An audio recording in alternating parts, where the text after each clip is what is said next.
ओमप्रकाश शेट्टींनी परदिवशी ज्या पद्धतीनं 5 इस्पितळांना दणका देऊन त्यांची परिस्थिती त्यांना दाखवली आणि खऱ्या अर्थानं ज्या पद्धतीने रुग्णांची लूट होते आणि ज्या पद्धतीने रुग्णांना लुटलं जात आहे त्याचा एक ट्रेलर दाखवण्याचा प्रयत्न केला. पण वास्तविक स्वरूपात ज्या पद्धतीनं आता या इस्पितळांचं एक वाढतं प्राबल्य पाहिल्यानंतर ज्या पद्धतीने सरकारी दवाखाने हे फक्त नामशेष राहिलेले आहेत.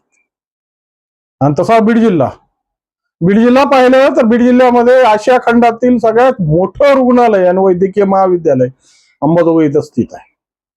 तर दुसरीकडे हजारो बेड खाटांचं अत्याधुनिक असलेलं जिल्हा रुग्णालय हे सुद्धा बीडमध्ये आहे. आणि रुग्णांची संख्या पाहता ती त्या पद्धतीनं त्या पटीनं ती फार कमी आहे. मग एवढी सगळी यंत्रणा असताना रुग्ण हे खाजगी इस्पितळाकडे का वळतायत आणि खाजगी इस्पितळामध्ये असं काय दडलंय की त्यांना त्याशिवाय पर्यायच उरत नाही. फक्त एक कारवाई ओमप्रकाश शेट्टींनी केली आणि शेट्टींची ही कारवाई खऱ्या अर्थानं सर्व सामाजिक वर्तुळामध्ये एक चर्चेचा विषय ठरला. कारण होतं जास्तीचं बिल आकारल्यामुळे.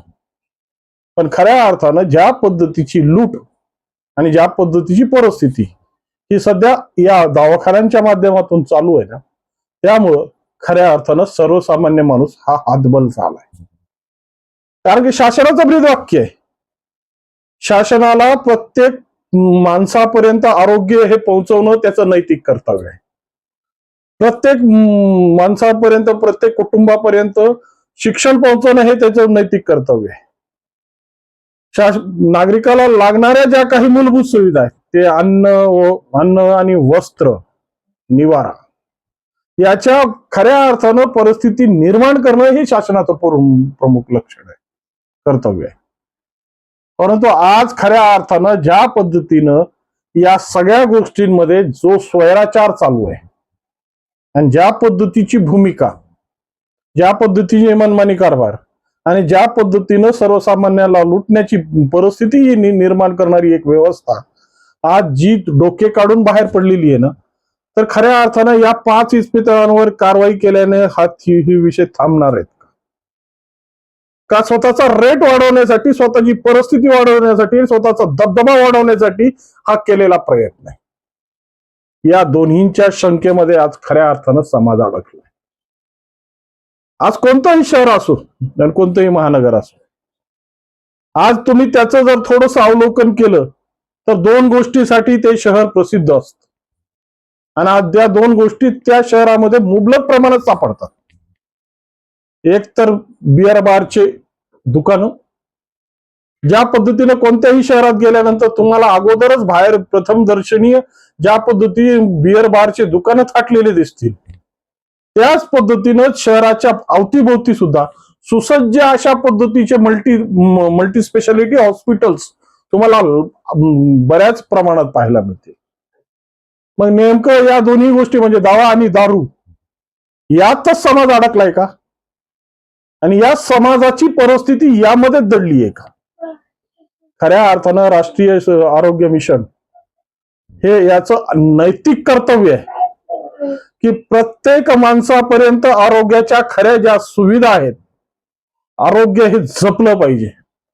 ज्यामुळं आयुष्यमान भारत ही संकल्पना राबवून, महात्मा ज्योतिबा फुले आरोग्य योजना राबवून ज्या पद्धतीनं सर्वसामान्य माणसाला या परिस्थितीतून बाहेर काढण्यासाठी अवलंबलेल्या या योजना, पण खऱ्या अर्थाने या योजना आज कार्यान्वित आहेत का? सामाजिक परिस्थितीमध्ये खऱ्या अर्थानं ज्या ज्या लाभार्थ्यांना यांचा लाभ मिळतोय त्या लाभार्थ्यांना त्या पद्धतीच्या सुविधा प्राप्त आहेत का? कारण की ही फक्त सिस्टीमचा प्रकार आहे. सिस्टीम चालली की परिस्थिती चालते.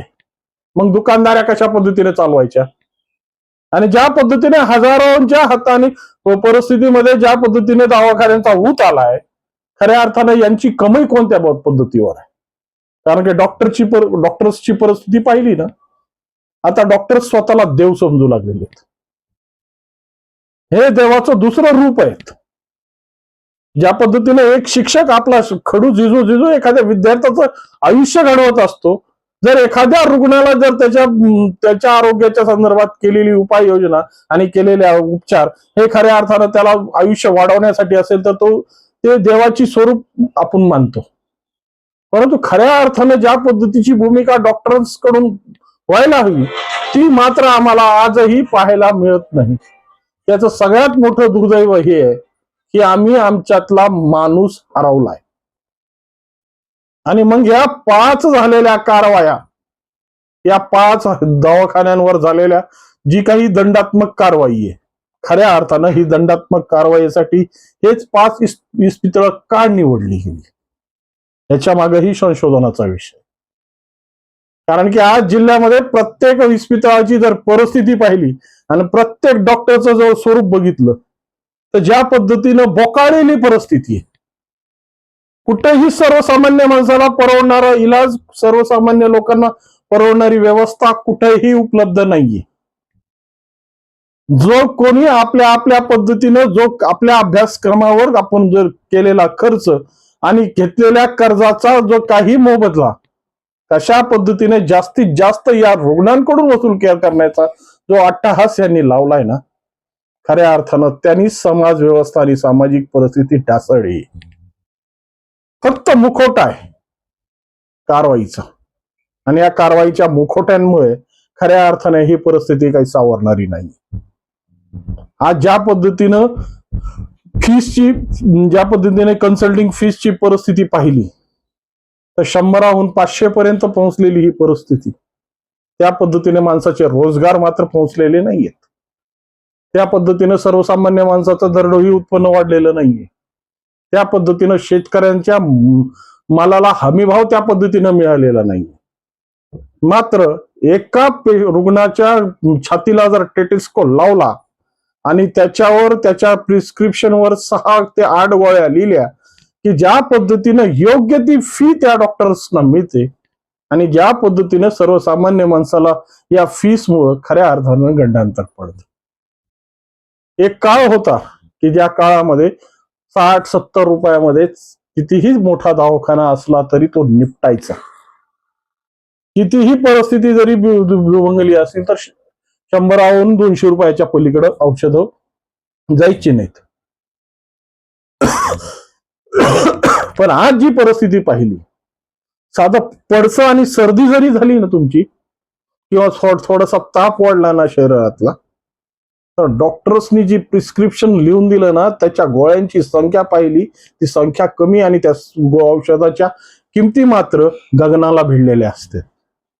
या गगनाला भिडलेल्या औषधांच्या किमती खऱ्या अर्थानं सर्वसामान्याला परवडतील का?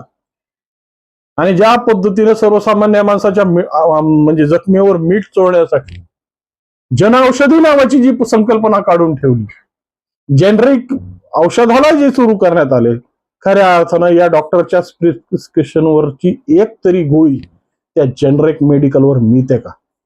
हा सगळ्यात मोठा सवाल आहे. आज ज्या पद्धतीनं ऑनलाईन परिस्थितीमध्ये या औषधांची परिस्थिती निर्माण झाली आणि तुमच्या घरापर्यंत 50 ते 60% सवलतीवर या औषध गोळ्या पोहोचती करतायत किंवा ज्या पद्धतीनं सुशिक्षित वर्ग या गोळ्यांची सप्लिमेंट म्हणजे या गोळ्यांची जे पर्यायी औषध आहेत ते शोधून स्वतः मागवतायत, परंतु सर्वसामान्य माणसाची ही परिस्थिती आहे का? आता तर तो अँड्रॉइड मोबाईल तेही या मोदीजींच्या उपकारामुळे तो वापरायला शिकलाय.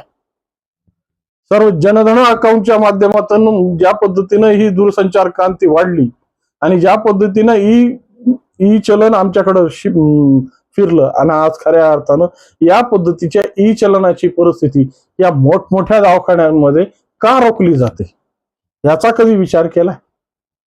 सगळ्या गोष्टी फक्त बोलाची कडी आणि बोलाचा भात आहे आणि कारवाईच्या नावावर केलेली फक्त एक तुटपुंजी व्यवस्था खऱ्या अर्थानं या व्यवस्थेला परिवर्तन करणारी आहे का?